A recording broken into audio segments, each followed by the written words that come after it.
Good morning, televiewers, and thank you so much for tuning in this morning. You're on to your favorite bilingual program, The Brief, which is dedicated to the review of striking headlines in the papers. On today's edition of the program, we are focusing, or rather the papers are focusing on the visit of Prime Minister, Head of Government, Chief Dr. Joseph Diengute to the southwest region of Cameroon. The Prime Minister, since yesterday, has been in Buea to evaluate how far the implementation of resolutions arrived at during the major national dialogue which took place in Cameroon on September 30th through 4th of October 2019 to resolve the crisis in the northwest and southwest regions of Cameroon. We shall be telling you more about the meeting that he will be having today at the local or National School for Local Development, NASLA, over there in Buea. Let's go find out what the French newspapers equally gathered for us today with Etape Quentin. Bonjour Etape. Bonjour Lasha et bonjour à nos millions de téléspectateurs. Merci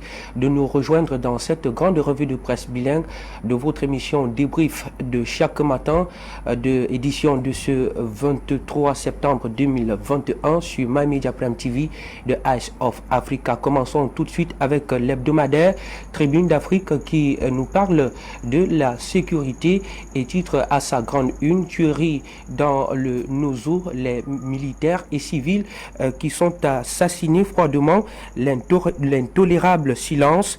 Si l'on s'en tient à ce journal, l'état d'urgence s'impose. Embuscade menée contre deux patrouilles de l'armée camerounaise les 12 et 16 septembre 2021 avec l'usage d'engins explosifs improvisés.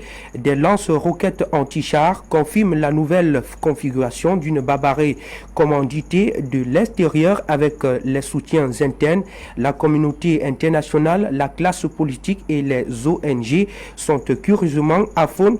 Pourtant, la guerre dans le nord-ouest et le sud-ouest s'enlise. Un dossier à retrouver dans les pages 6 et 7 de ce journal en kiosque ce matin en rapport avec ce sujet. Vous découvrirez également l'éditorial de nos confrères dans les colonnes de la page 3 de ce tabloïd en kiosque ce matin, toujours dans la même thématique ou bien plus ou moins dans le même journal. Au pied de la une, redevance forestière et minière, le difficile recouvrement des fonds communs de l'Est. Dans les explications à la page 19, l'on peut comprendre que les mairies de la région de l'Est peinent à recevoir les 40% de quote-part qui leur reviennent dans la rétribution des redevances forestières, alors que celles-ci constituent pour la plupart l'essentiel de leurs recettes. C'est également le même cas avec les 25% qui leur sont dus dans les redevances minières. Pourtant, elles sont bel et bien collectées auprès des entreprises exploitantes, mais pas toujours reversées. Face à cette situation, le ministre des Finances est mis au banc des accusés au sein des communes où il est tenu responsable des blocages et des décaissements des ressources. Un dossier également retrouvé dans ce même journal en kiosque ce matin. Poursuivons en économie avec le journal Éco Matin, qui titre à sa grande une: règlement d'échange. 14 banques camerounaises écopent d'une amende de 3 milliards de francs CFA. Selon le journal, de nombreuses accusations sont portées contre elles. Il s'agit de la détention des avoirs extérieurs injustifiés, le défaut de reporting, les remboursements d'emprunts non déclarés. Ces banques commerciales sont mal parties avec la nouvelle réglementation des échanges en vigueur dans la zone CEMAC. Au regard de leurs nombreuses infractions, la Banque centrale leur avait infligé une amende de plus d'1 milliard de francs CFA en 2019. Ces institutions bancaires posent de tels actes fréquemment. En tout cas, vous découvrirez la cartographie des pénalités liées à leurs infractions de 2019 à 2020 dans ce journal en kiosque. Ce matin, restons dans la même thématique avec le bi-hebdomadaire, le journal 7 Info, qui s'intéresse plutôt aux importations des produits de première nécessité. Le riz local est sacrifié. C'est d'ailleurs l'information qui domine la une de ce tabloïd. D'après nos confrères, les chiffres parlant De même, le pays dépense 318,5 milliards de francs CFA dans l'importation du riz et des céréales au premier trimestre 2021 selon l'Institut national de la statistique. Dans un rapport rendu public au début de ce mois, il y ressort que les initiatives locales de cette denrée alimentaire très prisées par les ménages sont abandonnées par le gouvernement camerounais au profit de l'importation qui s'évalue à des centaines de milliards de francs CFA. Le journal de Cyril Massine estime que cet argent aurait permis à sauver la production locale actuellement qui sombre dans les nuages. Et puis terminons en sport avec le journal L'Info à chaud, élection FECAFOOT 2021, déclaration de candidature. C'est d'ailleurs ce que nous propose le journal à la une supérieure ce matin. Le goléador international Samuel Eto'o a finalement annoncé officiellement sa candidature à la course vers la tête de l'instance fitière du football camerounais. Il l'a fait hier dans un document public publié sur sa page officielle Facebook. Nous avons le devoir de nous hisser à la hauteur des efforts colossaux consentis par le président Paul Biya, a-t-il déclaré. En tout cas, vous découvrirez l'essentiel de cette sortie de l'ancien international d'origine camerounaise dans les colonnes de la page 6 de ce journal en kiosque ce matin. Fin et stop pour la revue de presse en langue française. Place actuellement à la découverte des autres tabloïds, les unes notamment en langue de Shakespeare. Avec toi, Lasha. Bonjour une fois de plus. Thank you so much, Etape, Quentin. Thank you to televiewers for staying with us. Let's kickstart with L'Action newspaper this morning, which is focusing on what I told you in my introduction, the visit of Prime Minister Chief Dr. Joseph Diongute to the southwest region of Cameroon, implementation of dialogue resolutions rights. L'Action newspaper PM evaluates route covered today. The head of government, Chief Dr. Joseph Diongute, chose the International World Peace Day, Tuesday, September 21, to travel to the southwest region of Cameroon as he continues in his quest for the return of peace in the English-speaking regions of the country. You can get more details on that story on page 10 of this edition of L'Action newspaper. On to Newswatch. Newswatch is also interested in the meeting which took place at the Star Building, talking about Northwest and Southwest reconstruction plan that was initiated by the President of the Republic of Cameroon. Government short of cash as only 10 billion of CFA 89 billion raised so far. The government is in dire need of more funds to ensure that the reconstruction plan that was initiated by the President of the Republic is realized. More details in this edition of Newswatch newspaper. And the paper is also reporting on the killings of 15 soldiers in Bamisin, a locality in Ngong division of the Northwest region. The paper writes that uncertainty as military voice to crush Amber Boys protect civilians. This revelation was made in a statement Monday issued by Defense and Security spokesman Research at Tomfak, who said the development across the northwest and southwest regions of the country indicate secessionists now working with a foreign terrorist group. On to this other newspaper, the National Bilingual Daily Cameroon Tribune is interested in the visit of Prime Minister Chief Dr. Joseph Diongute to the southwest region of Cameroon. The paper says the PM on the field to explain to the population of the southwest region of the country the move being taken by the government of the Republic led by His Excellency President Paul Biya when it comes to ensuring the return of peace and normalcy in the two English-speaking regions of Cameroon. Diongute, who started his visit yesterday in Buea, will continue this morning at the Nasla to explain to the population and the stakeholders the importance of peace or return of peace to the English-speaking regions of Cameroon. The Guardian Post is also talking about the visit of Prime Minister Chief Dr. Joseph Diongute. This time around, the paper is focusing on the turnout yesterday as the population defied lockdown down and gave PM Diongute heroes welcome to the southwest region of Cameroon. The paper is also telling us this morning that 50% of Anglophone crisis IDPs risk sexual violence and trafficking. The report, which was published recently, talks about some internally displaced Anglophone Cameroonians who risk being sexually violated or trafficked to other countries, as we are told by the said newspaper. We end with municipal updates. Municipal updates is also interested or is dedicating its front page to the visit of Prime Minister Chief Dr. Joseph Diongute to Boya. The visit we started yesterday. The paper says PM tells Southwest population time to rethink and build the regions that has been ravaged by a war. More details in this edition of the said newspaper. We are back in the studio, televiewers, to continue with our discussion this morning. We are receiving Ngong Joy, who is a journalist with My Media Prime Television.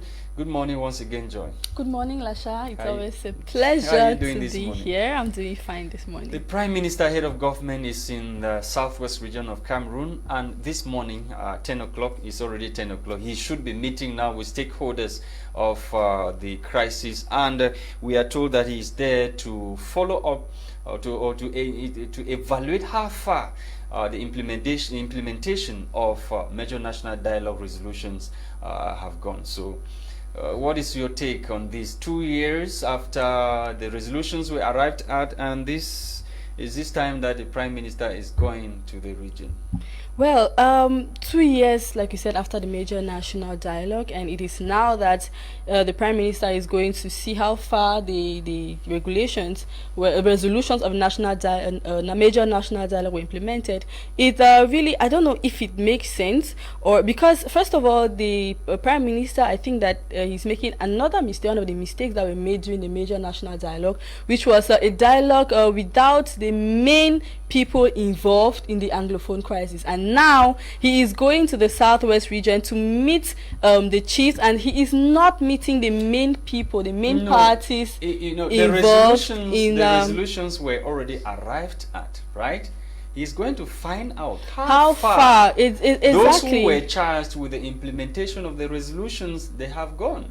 Now, the problem is, like I said, it is another mistake that I think that the minister is making, because we have even not seen something concrete. Okay, the disarmament commission, we saw how some fighters laid down their weapons actually, but how far did they ensure their reintegration into the society? That's why I'm saying that the Prime Minister, during his visit, one of the reasons why he's there. Exactly. So during his visit, he should make sure that maybe he can meet with some of these one of the main parties involved in the Anglophone crisis, not only meeting the people who were charged with the implementation of the resolutions, but also he should think about meeting the other people involved, the other parties. He should meet the separatist fighters, the separatist fighters. Guns? You think the Prime Minister will go and call for some? But I think the disarmament commission is making sure that they lay down their weapons. So what about those who have not laid down their weapons? Who just killed 15 military people in Bamising? It is because the communication is not flowing between the both parties.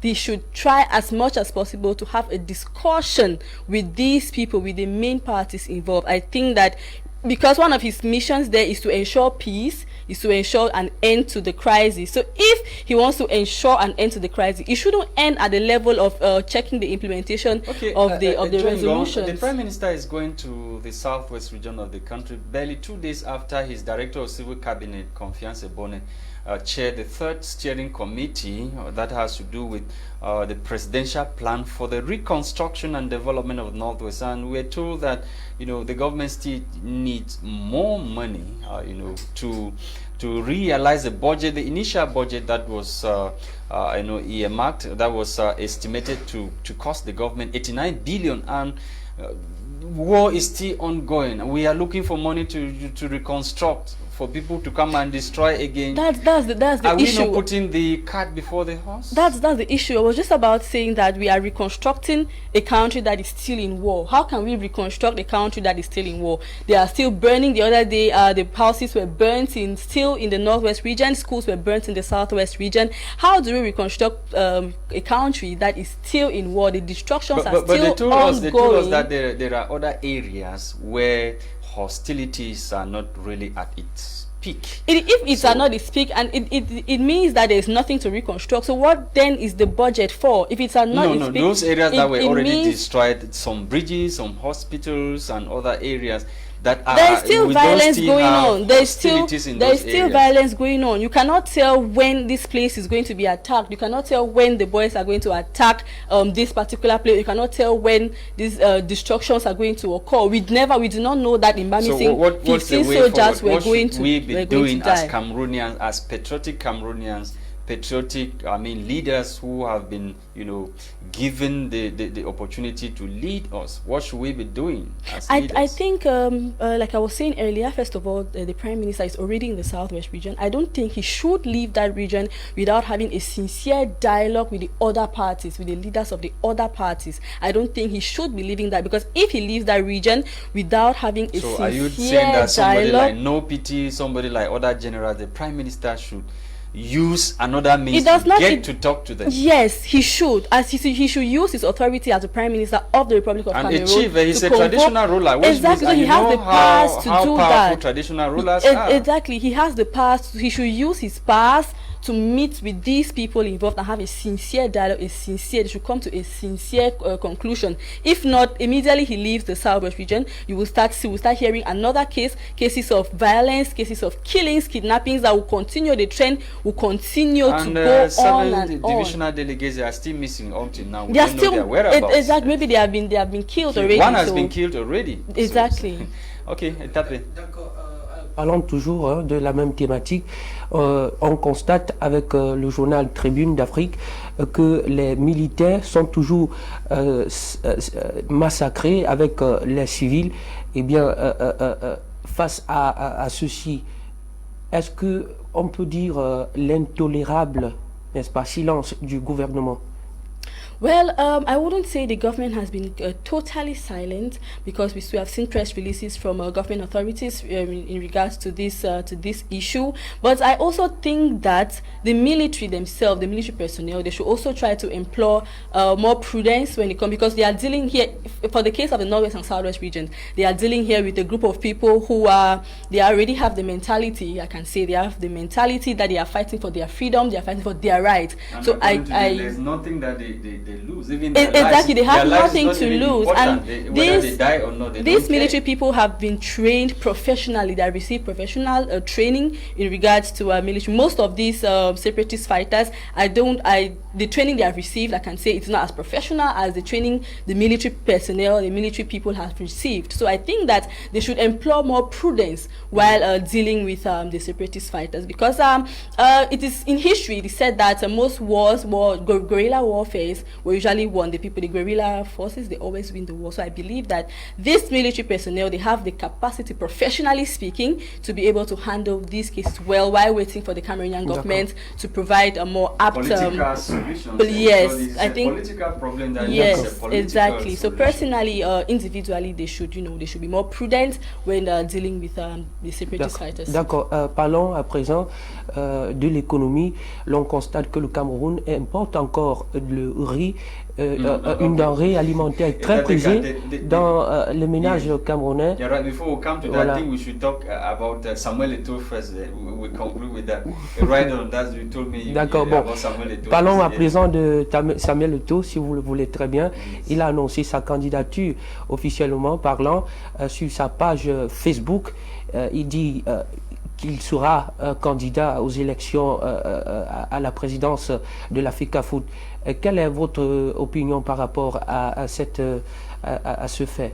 The filing for candidacy by Samuel Eto'o, I think that there were so many assumptions already that he was going to file for president, despite the controversies that were raised with him being a Spanish citizen and the Cameroon constitution not accept food constitution, rather not accepting dual nationality. But I think that most Cameroonians actually requested for him to file for president, given his standard, given the role he has played so far for football in Cameroon. And I think that his decision or his filing for candidacy just came in at the right time to solve many problems in the Cameroon Football Federation. Yes, I would say this because of his professional experience and already the work he has put in so do you far. really think the enemies of progress, of football progress in Cameroon, would allow Samuel Eto'o to Well, let's wait and see. I think that if they base the vote on capabilities, on aptitude, and the request of Cameroonians, yes, if they base the vote on popular opinion and on aptitudes as well, and they should keep aside hate,